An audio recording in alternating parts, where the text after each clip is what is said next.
and welcome back to Words of the Wise, brought to you by Crave Theater. This is Self-Advocacy Part 2, and this time I had the pleasure of interviewing the lovely Adriana Baer, and again, I hope you all get as much out of this as I did. Hello, my name is Sarah Andrews. I'm sitting here with Adriana Baer, and this month, this is Words of the Wise Part 2, Self-Advocacy. And yeah, Adriana, why don't you tell us a little bit about yourself and what you do? Sure. I am by trade and training a theater director. I work freelance in the American Regional Theater. I also have a background as a professor, an acting coach, and a former artistic director of a theater here in Portland, Oregon. That's awesome. So, what theater was that? Profile theater. Oh, I didn't know that you were the former AD of that. That's awesome. Oh, really? Yeah. That's what brought me to Portland 9 years ago, was I was hired to be the artistic director of that company. Yeah. That's really cool. Yeah. All right. So we are here to talk about self-advocacy. And you know, the whole premise of this web series is, what do you wish you would have known when you were younger? Right? Mm-hmm. Before getting into this business, into this profession. So yeah, what do you wish you would have known?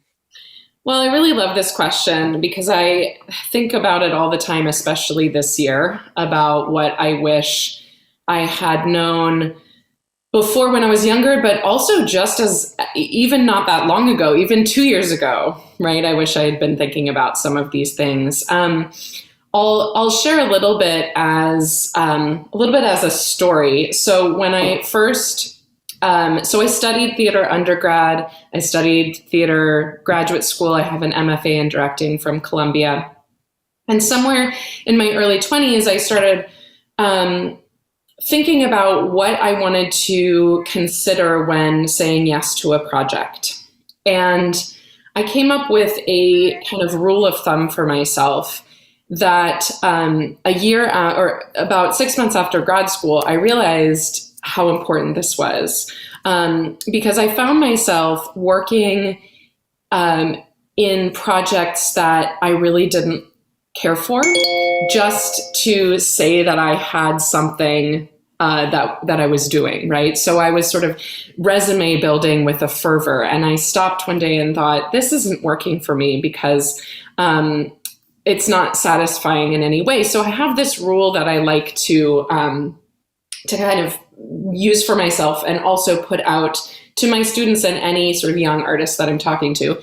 And I call it the rule of 3 Ps. And this is not monumentally groundbreaking in any way, but I find it very useful. And the rule of 3 Ps is that every project I say yes to has to be a balance of ideally all 3 of these things I'm going to explain. But if you imagine that your sort of project is a pie, your pie needs to be filled, okay? And the 3 Ps are people, project, and paycheck, right? And so people for me is connections to a theater company I'm really excited about, or a group of people that could help me move my career forward, or it's a world that I've been trying to get into, like opera or dance, where I haven't had a lot of inroads, and this would do that. Project, of course, is the project. What is it? Do I love it? Am I passionate about it? Do I want to get up in the morning and work on it, right? So there's something that's got to drive me forward. And then paycheck is obvious, right? We want to get paid. So ideally, your pie is filled, right? You have a third project, a third people, a third paycheck. But sometimes often, that's not how that's going to break down. But your pie still has to be filled. So maybe it's just filled with entirely paycheck, right? I've taken those jobs before. I'm going to pay you a decent amount to direct a play that I'm not that interested in, that's not going to advance my career in any way, but I need to pay my bills, so I'm going to say yes to that, right? Maybe the whole pie is paycheck. That's rare in the American theater, by the way, because we don't get paid very much. So it's rarely paycheck. But I've had projects that are like 50% people, 50% passion, right? And the pay was nothing or inconsequential, but I did it anyway because it filled my heart, right? So I now am very strict with myself when I'm deciding whether to do something that high is balanced in some way. And I think that means, and this meant for me when I decided to really lean into this, that I'm going to say no to stuff. And I think as a young artist, it's terrifying to say no to things because you are told, you're taught, and this is false, by the way, alert, this is false. You're taught that if you don't have a project lined up, then you're not a real insert the artist here, right? Which is why you hear so much BS in lobbies and in coffee shops and in conversations that the conversation always goes to, so what are you doing next? And if you don't have a what are you doing next, you're somehow taught that you're not doing enough, right? Like you're not a real artist because you don't have, that's bullshit. Mm-hmm. That's just total bullshit. But that fear is so strong that sometimes we say yes. And this is where I was. One day I was in New York City. Mm-hmm. I had my MFA. I'm working as a hostess at a fish restaurant because I need to pay my bills. And I get out of rehearsal one day and I'm walking down the street and I literally pulled myself over into an crappy takeout awning. And I was like, what are you doing? Because I was directing a play for a theater that was tiny and was I didn't respect. I didn't like the play. I was buying my own props. Ew. Because I needed some props, right, for the show, and I was losing money doing the project. I was like, this is not anything. This doesn't fill any of those pieces. So it was just depleting. And I'll tell you what, when I started saying no to things, the things that came my way were much, much better. And I had to wait a minute. Like there was a month or so where I was just at the fish restaurant. But when you say no to the things that don't fill your soul, you make room for the things that could possibly. Mm-hmm. That is such amazing advice. I remember, so when we met, I don't know if you knew this, but I was working on 14 shows a year. Jeez. I know, as a prop designer. That's a lot. It's a lot. And I was so incredibly stressed out. And you're right. The idea of saying no to something was terrifying. Yeah. And I just couldn't. And here's why I think today is February 9th, 2021. No, sorry, it's not February anymore. It's April. Right. See, this is the thing. This is what I'm trying to talk about, is this insane year we've just been through. It is April 9th, right? 2021. Good Lord. I'm telling you. And okay, so that's the point. This past year's changed all the rules. Right. And I think it would be a real shame if we went back to the before times and behaved as if everything was the same, because that system doesn't work. The system of the work 14 shows a year, say yes to everything, make very little money, kill yourself to try to make a career, yada, yada, yada. And guess what? When everything shut down last season, I was in the middle of the quote unquote most successful season of my career. I directed a show at Portland Center Stage. I was going down to the Alley in Houston to direct on our main stage. I had a full teaching schedule. I was great, right? But when I did the math on how much that was going to bring in that year, it was still very little money, really, when you look at it, right? Yeah. And so one of the things that I wish that I had known when I was younger, or really, really had some teachers who just nailed this home, and some mentors and some friends. And this is my new mission, is to tell everybody, guess what?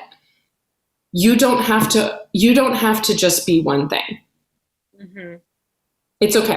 And I mean, this is great shame, and I'm admitting this because I feel like I want to purge this from the universe. I used to teach my students that too. I used to say, hey, you want to be a director? Be a director. Don't go, maybe you need to work a coffee shop job or whatever, but don't have that job matter. Have that job be whatever pays your bills and keep all your creative energy for this other thing. And honestly, I think that's terrible advice. Mm-hmm. I think it's terrible advice. First of all, because as artists, I think as artists and makers in the world, we're better artists when we have a wider lens and we're participating in the world. And when you're doing 14 shows a year, or you're saying yes to every crappy project that comes your way, and you're only ever in a black box mm-hmm.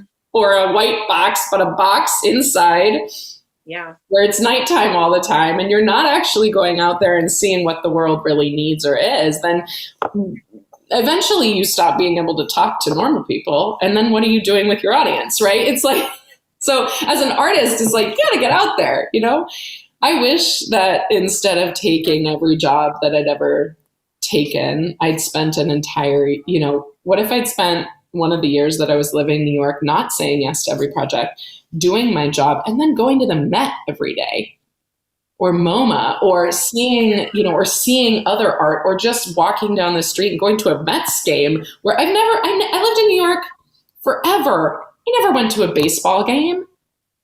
Right? Like normal New York people things. Mm-hmm. Yeah. And like, there are plays about baseball games. Because people are people, and the audience wants to see themselves reflected on stage. And when you're trapped in a box and you're not talking to anybody but, your sound designer for 12 months a year or whatever, like, what do you have to offer? So there's that, but also just as a human being, mm-hmm. to feel like you have energy and passion to give, the way you're spending the rest of your time really matters. Yeah, absolutely. I'm sure that people are listening have heard this before, but one of the big functions of art is to be able to hold up that mirror to society and say, this is what you look like today. Like, have you checked yourself? Mm-hmm. Right. And it's such a trap to always be trapped, to be in a box all day. And granted, the box is a liminal space. Theaters are very liminal, but it's so easy to get sucked up into it. And then, and also what is the goal there, right? Like, is the goal there success? And I don't know if, for those listening at home, I'm doing air quotes, success. Like, what is that? And how do you define that for yourself? Mm-hmm. And is success, look, for some people, success is going to be always having a next project. That's what's going to fuel them and give them energy. So if that's you, awesome. But name that and own that. And then that's going to bring you energy and joy. Yeah. Is success having so this is for me. Like, now that I've redefined a lot of these questions for myself, what success for me is the major project of my season, or the major 2 projects of my season. I love them. Mm-hmm. And I want to read all the things and go deep and be in those rooms with those specific people, right? That's what fuels me. It's not having 6 shows a season. It's not paying all my bills with theater. That's actually, that is gone. And we can talk about that too, if you want. But like, it's really, for me, the definition is like being able to walk into those rehearsal rooms, healthy, mm-hmm. grounded, present, joyful, full of light and humor and love, and being able to be in that place, in that moment, never, ideally, but of course this comes up sometimes, but ideally never thinking about the next project when I'm working on that project. Mm-hmm. And I used to sit in tech, I'm not kidding you, I used to sit in tech, and then once the show was running in previews, I would be already staging the first scene of the next show I was working on in my head. Ugh. And I realized, I was like, that sucks. because I just did all this work and I'm not even present enough to enjoy it because I'm already thinking about what's next. Mm-hmm. Honestly, like, if that's the move, then like, just why don't I just go be a banker? Like, you know what I mean? Like, it got to the point where I was like, it's so, if I can't enjoy the art making, like, sure not enjoying the paycheck really. So like, I need to be here now if I'm here now. Mm-hmm. Yeah. Yeah. Awesome. So, we don't really have too much time. So like, what are you doing now? What are some final thoughts? What am I doing now? Well, it's really interesting. I mean, when I had my entirely amazing season dissolve in 8.5 days, that was a really big question for me, is what was I going to do next? And literally next week. And then also, and we're still in the middle of this, what does the American theater look like? And how are we going to participate? How am I going to participate in it when we do come out? And this, I think the recalibration of our industry is going to take a while.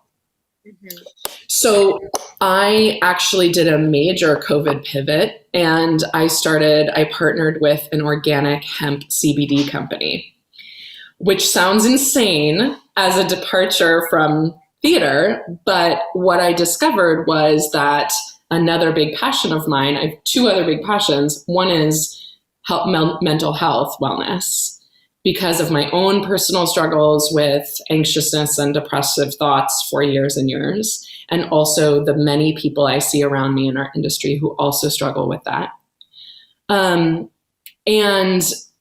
I found great personal benefits in using high quality CBD to help me with that. And then also in this business model. So this was the major transition point for me, was recognizing that, so the company is actually a direct sales company, which there's a whole history as to why they chose to do that. But what I get to do is I get to help other people start their own businesses and start their own side hustles or their own plan Bs or their own role while I'm building my arts career. And right when I was about to start, the person who's an old dear friend, who's a nurse practitioner, introduced me to the business. And she said, "What would be the dream for you?" And I said, this was in June of 2020, I said, "I want to be my own patron of the arts. I no longer want to rely on whatever limited resources there are in the American theater to pay my bills and also allow me to make art. I want to be my own patron. I want to divorce my financial scarcity world with my art making, from my art making." And so what I've done is I've spent the last 8-9 months building a residual income stream for myself, where the work I put in now will pay me indefinitely into the future. And I'm helping other people do that too. And it's amazing to me, the artists who have joined it. I have a team of over 50, and some of them are artists, a lot of them are not. The artists who have joined me are really starting to see how this is going to be able to help them create their best work in the future. And so because they're going to be able to support themselves in another way, instead of always saying, I'm only a real artist if I'm getting my paychecks from an arts institution, right?